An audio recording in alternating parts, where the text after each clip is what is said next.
Hello, everybody, and welcome to the first episode of Desire the Fire. Fire!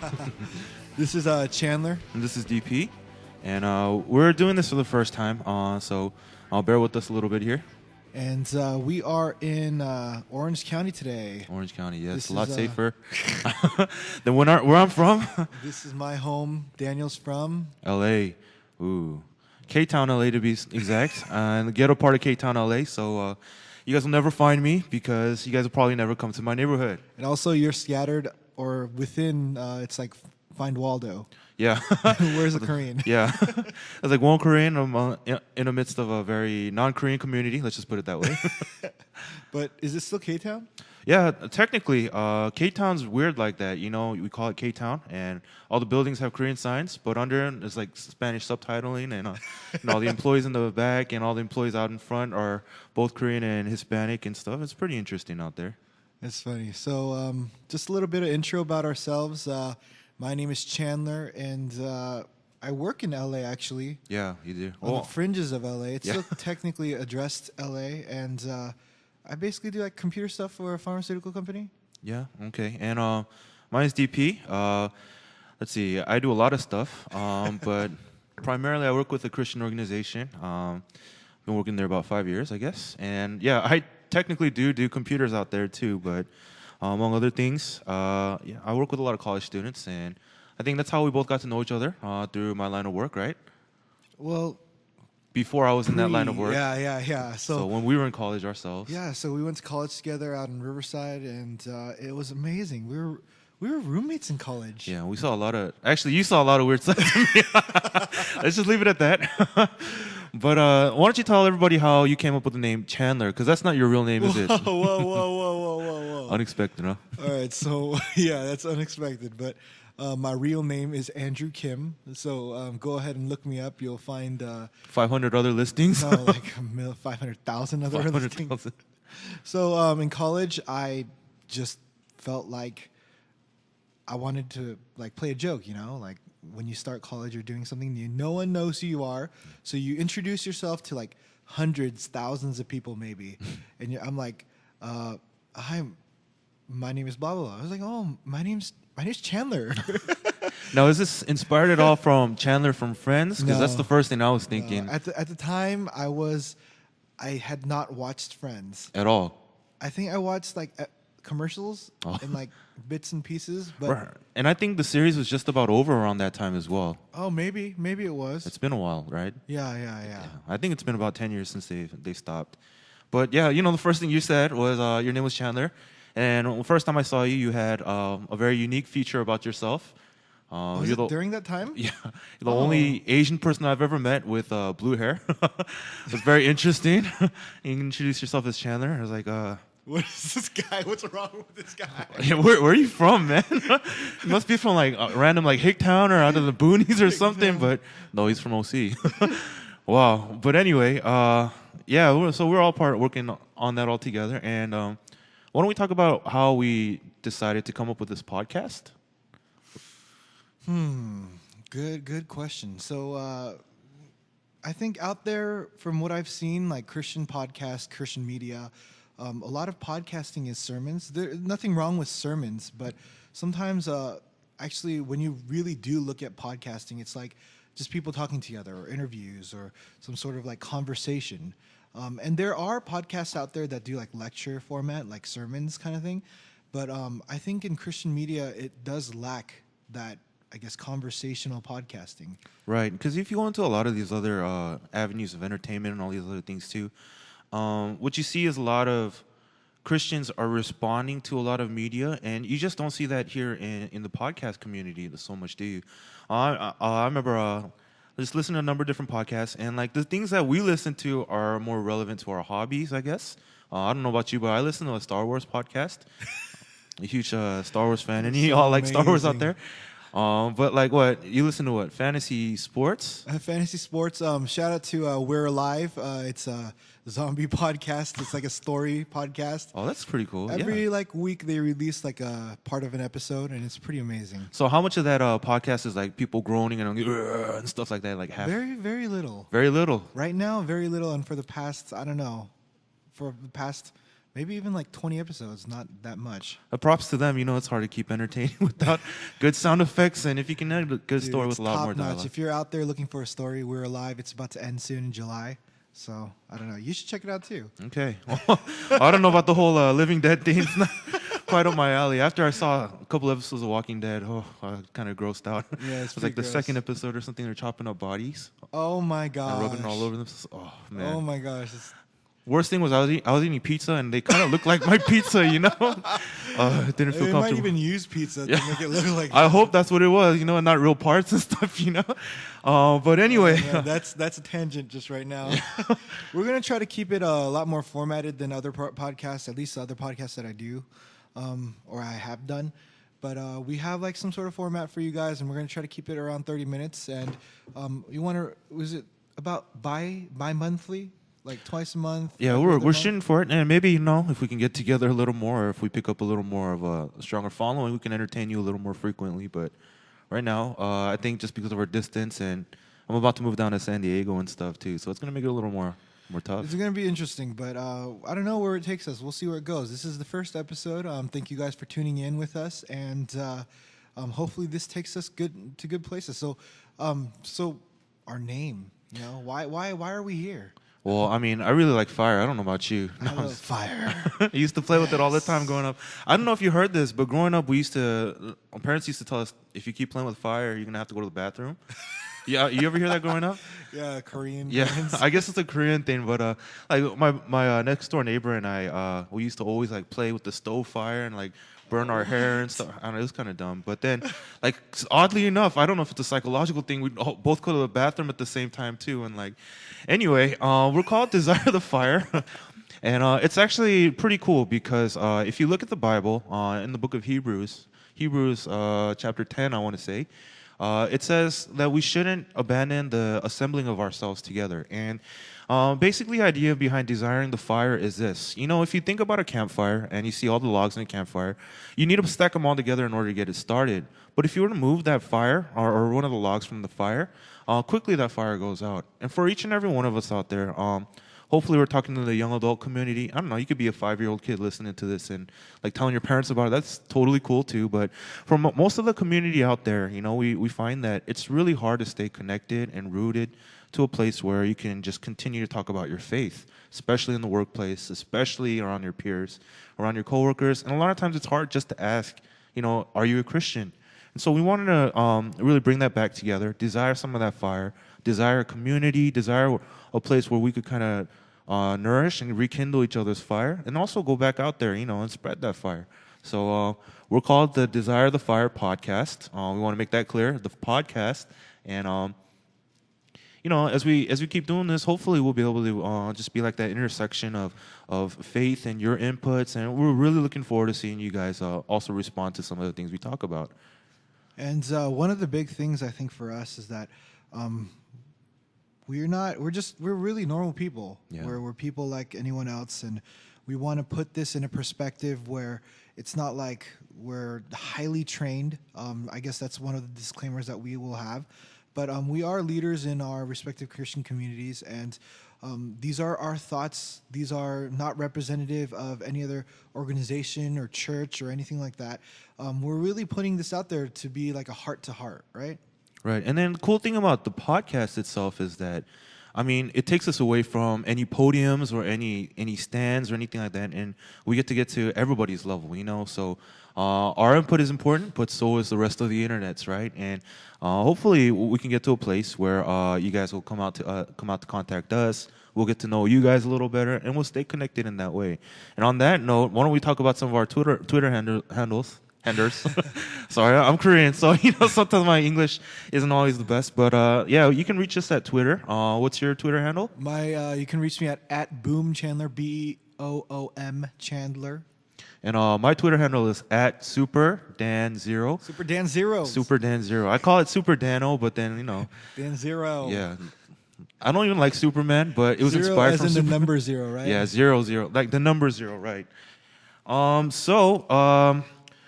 Why don't we get around to talking about our first topic? So our first topic today that we wanted to just talk about is So I'm not sure if where you're coming from or where you're listening to this. I'm not sure if you're in your car or at home or at work or in the middle of a sermon.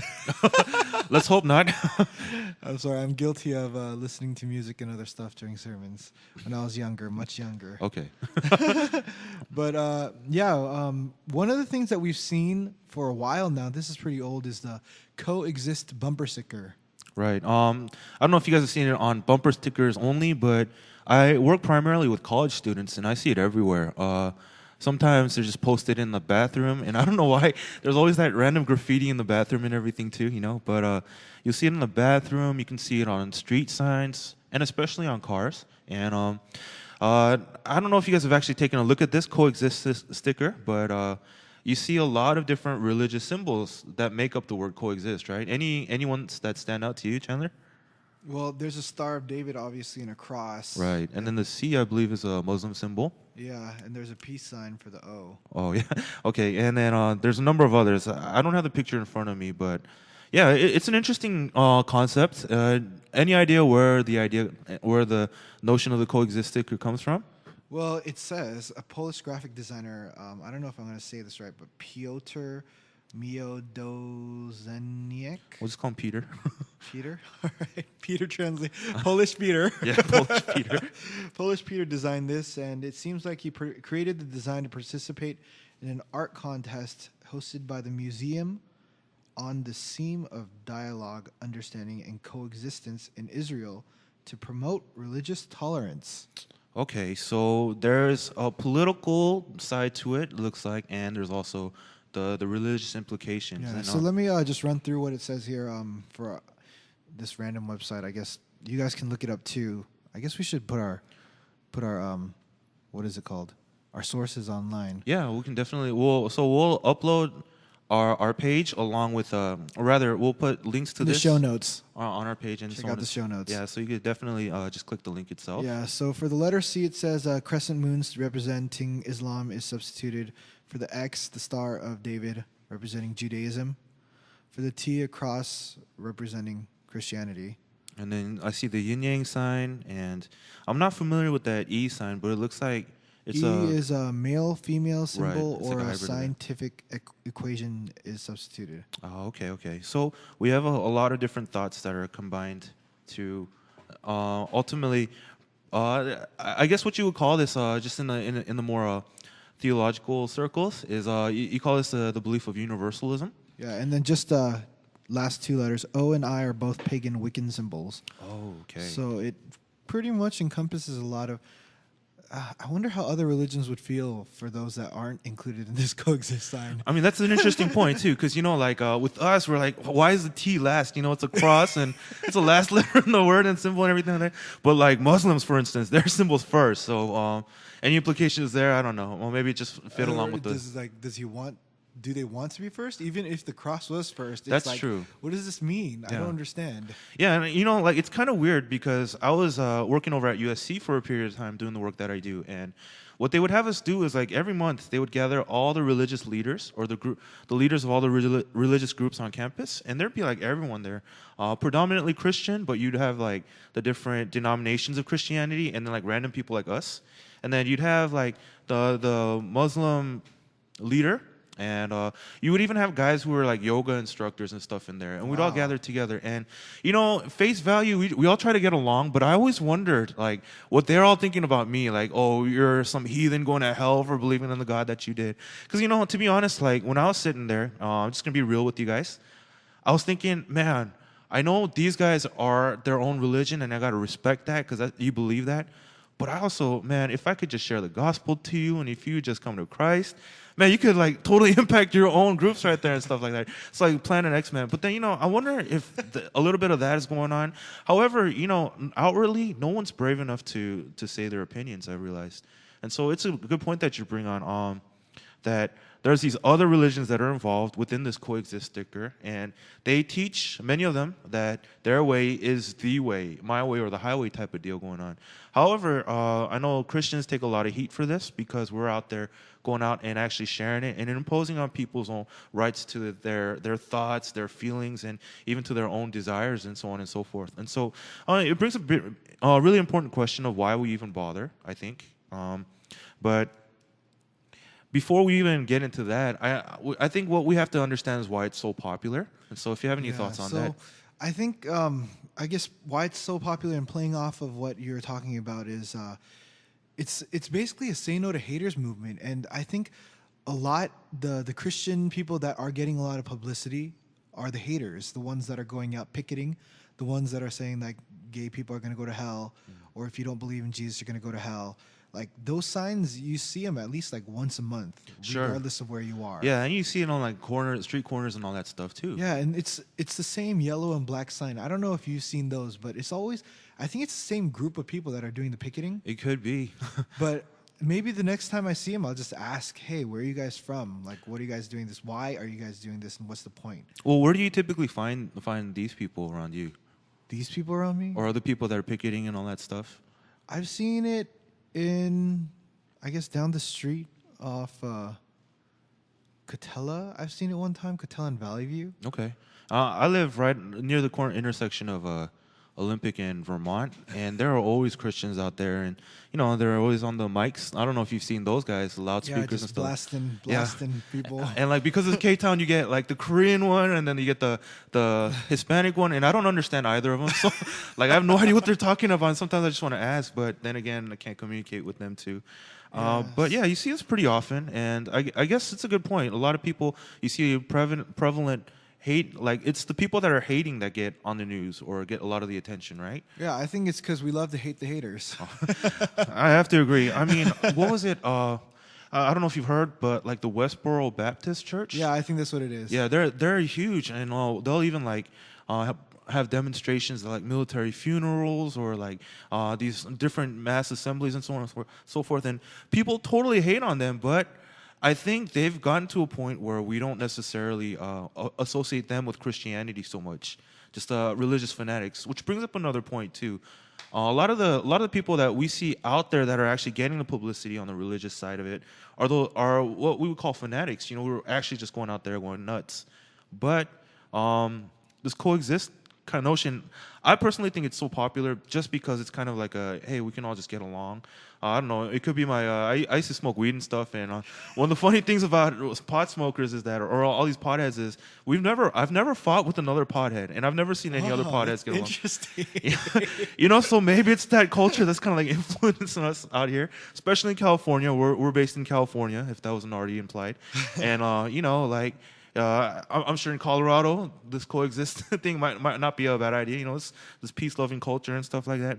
But the problem is when we all try to embrace and love each other and not tell the truth to each other, is that really loving each other? Say you see someone going down the road of destruction, but you don't want to be the one that reprimands them for doing something wrong. For instance, you see some destructive habits in a person. They could be doing, I don't know, a college student needs to be studying, but all they're trying to do is have fun, or someone's drinking way more than they ought to be, or all these destructive habits. And the religious connotation behind this, or rather the side that we need to be concerned as Christians regarding this issue, is that the Bible actually doesn't teach coexistence in the way that the world wants it. It's not all of us could kind of get along as long as we learn to appreciate each other's religions. But the Bible's message is really clear. Interesting. I have a passage here on Matthew and out of John. I'm just going to read it for you guys really quickly. And Andrew, I'd like to hear your thoughts on this. Sorry, Chandler. My bad. I call him Andrew just because... He started calling me Andrew because... Yeah, this is after college. Yeah, it's my way of getting back. Like, it's me being against the tide, my own sort of rebellion. Anyway, so here in Matthew 7:13 and 14, it says, "Enter through the narrow gate, for wide is the gate and broad is the road that leads to destruction, and many enter through it. But small is the gate and narrow the road that leads to life, and only a few find it." And then here, John 14:6, Jesus says, "I am the way and the truth and the life. No one comes to the Father except through me." What translation is this? I believe this is the NIV. NIV? Maybe it's the ESV. ESV? I usually alternate between the two versions. We'll go ahead and put our sources up as well as Okay. our Or the translations and the DP verses. International Version. No, but I'm pretty sure this is what the Bible said. Unless I copy it and paste it from like my own notes or It something. it looks like something out of Bible Gateway. Guilty. Oh yeah, so Bible Gateway is definitely a source I don't know if I should quote them because I mean it's the Word of God. And anyway, if there's any citation problems, I'll fix it later. But yeah, I mean the passage itself says what? Oh, there are a lot of different roads to ultimately death. We can live our lives a particular way, and so on and so forth. But it makes it real clear that there's only one way to the Lord, and it says it's through Jesus Christ. So with that in mind, and the COEXIST sticker juxtaposed to that, I don't know, what are your thoughts on that, Chandler? So I think that the COEXIST sticker does provide a message, and the message is like love. And they're saying that love supersedes religion, as we are human, and we're all human, in the same way that he said that we are pot smokers, and this pot smoking community are also pot smokers. But in this way, they're trying to bring about like a common theme, I think, of, hey, it doesn't matter what religion you are or where you're from or what you do. We should all love each other and not love each other, I guess, but like coexist. But I think most people take it further and say that we should all just love each other anyways, because love is, in most religions, I guess, that binds us together, and that's like the greatest commandment, love one another. But it does miss that critical point that John 14:6 says, is that I am the way, the truth, and the life. No one comes to the Father except through me. And I think that's the big point that they're missing. Like, you can love, you can do all these things, and you can have good things that you do, or you're a good person. But if you're missing that core point in what Christianity states, you're missing the whole picture. Yeah, and it's so true. Yeah, I'm going to talk about Muslims in particular. They get a very negative implication here in society, at least here in America, because when we typically think Muslim, for some reason we automatically associate that word with terrorists that we've often seen in the media and so on and so forth. And actually, very, very often is the case that many of them aren't nearly as radical as the ones we see on TV. In the same way that Christians themselves wouldn't necessarily want to be associated to the radicals that we see on TV. It's the same for Muslims and for Buddhists and all these other people of different walks of life. And yeah, actually, at the end of the day, I mean, I went on missions to Indonesia a number of times, and at the end of the day, so many of us are just looking to make friends. You know, we want to get along. It's so true. Christianity teaches to love the Lord your God with all your heart, mind, body, and soul, but also to love your neighbor as yourself. And Christ claims, or rather, Christ is quoted as saying, this commandment is just as important as the first. But to a certain extent, what we see is that with the use of the use of the religious symbols to get along with that, yeah, I actually think it's a bigger message than just simply the universalism, all roads go to heaven or anything like that. It is more of a, come on, guys, we all are people here. We all are trying to look for different avenues of our faith. But I guess as Christians, the one thing we do have to be burdened by, as Andrew mentioned, is that the Bible makes it expressly stated that Christ is the only way to the Lord. And so what do we do? How do we approach this? I think it's a good question for us to really think about. And as believers out there, learn how to embrace others, but also to love them enough to get that important message across at different aspects. I don't know. What do you think? Yeah. It's a deep one, right? Man. It's kind of hard because, like, how do you love somebody and tell them that they're going to hell? Or, like, how do you love somebody and tell them, hey... It's a negative message. Yeah. You love someone and you're trying to say love is usually positive. I guess that's what the coexist bumper sticker is like saying, that you have to love, but it's in a positive way, coexisting, like no hate, no hurting each other, no rubbing each other the wrong way. But what you're saying is that if you enter the hell part, that's as bad, like not as... I guess bad and negative as you can get. Yeah. And who wants to hear that you're going to hell? It's a curse word, right? Right. Considered like horrible in our society. And it's tough too. I mean, but then when I talk to my students or my kids about it, I always equate it to something like this. Say, for instance, you're walking out of the bathroom and I do this a couple of times. You know, your fly's down.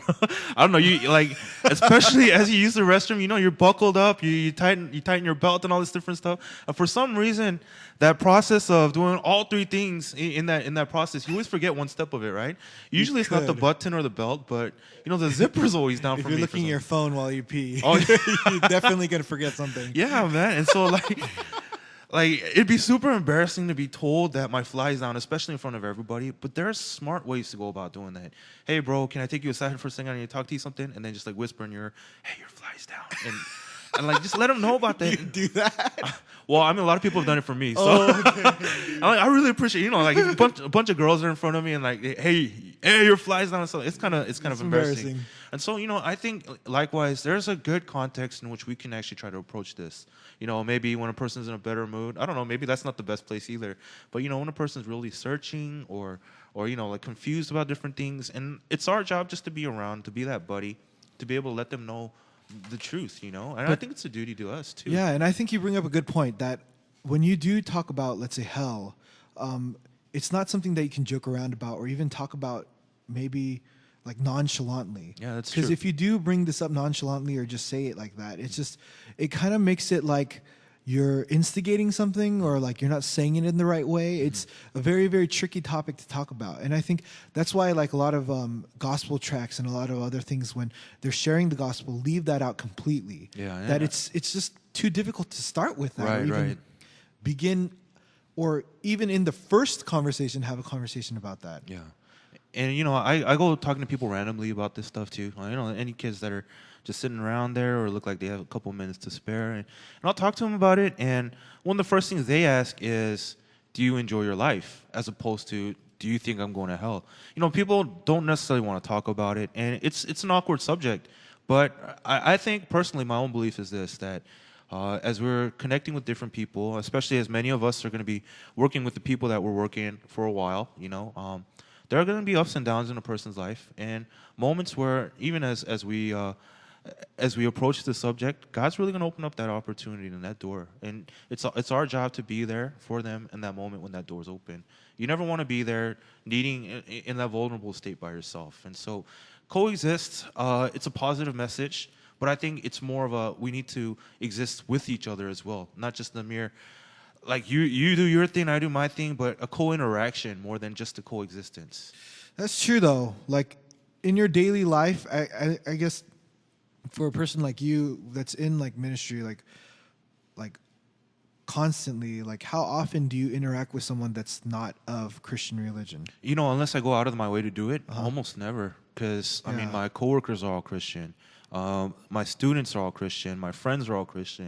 And unless I intentionally make that step to try to interact with someone not of the belief, I mean, it could easily never happen. And I've had coworkers actually mention that, you know, I need to get myself out into a non-believing community. And so let's take that as a challenge to really go out there and not just coexist. That's not strong enough to me. Let's co-interact. I guess you don't need the word co, but yeah, let's really go out there and mingle with the people and get to know people for who they are. And I guess just a closing thought for me is that the difference in Christianity is that you don't do good things to try to get to heaven. You don't do good things to just do good things and be a good person, or even karma. Like I hear this word a lot in California. Is like karma is like, oh yeah, karma's gonna bite him in the butt. Donald Sterling, karma. Oh, yeah. Like everything's about karma, or like you do good things for good things, and it just makes me wonder, like, if doing good things for yourself or like karma, then that root of doing good things is selfish, isn't it? Well, you just got like really deep right there. Well, this is what I'm just thinking, but it's just the difference between us is that we don't do those good things for ourselves. We do these things because Christ loved us. Okay. Christ is always at the center. Christ is always the reason why we go about doing the things that we do. Right, I see but if we do these things and coexist and love other people because of karma, or we want to feel like a good person, or we want to do this for the world, or we, then what's stopping us from thinking like the other strain of that is us becoming God? The other strain of that is us becoming the master. The other thought of that is just us being at the center of everything that we do, which kind of doesn't make sense, because for me, one of the biggest reasons for me that I can't like believe just in myself, or that there isn't a God, or just a lot of different things that I keep gravitating towards, is that you can't live for yourself. Like, in the end, if you live for yourself, then what happens? You know, that's another topic for another conversation, I guess. But that's just, I guess, that's the strain of thought that I'm going towards, and who we are as Christians, why we live for Jesus, why we do the things that we do. I guess is the key part of the coexist bumper sticker that's missing. Yeah, I don't know how to follow it out. This is a really deep line of thought, but that takes us to about the end of our time for today. So Yeah. If you liked our first podcast, first one, like us, rate it, give us 5 stars. Give us 5-star rating and tell your friends about it, or tell us about why you like it and why you don't. Yeah, you can follow us on Twitter. Once again, what was your handle? At Boom Chandler, BOOM, like the explosion, like boom Chandler. And mine is Super Dan, like Superman, but with a D, 0, Super Dan 0. All right, folks. Thanks for your time. Here we go. We're checking out. All right, guys. Catch us again in about 2 weeks, hopefully. Maybe sooner, maybe not. And as always, God bless. See ya.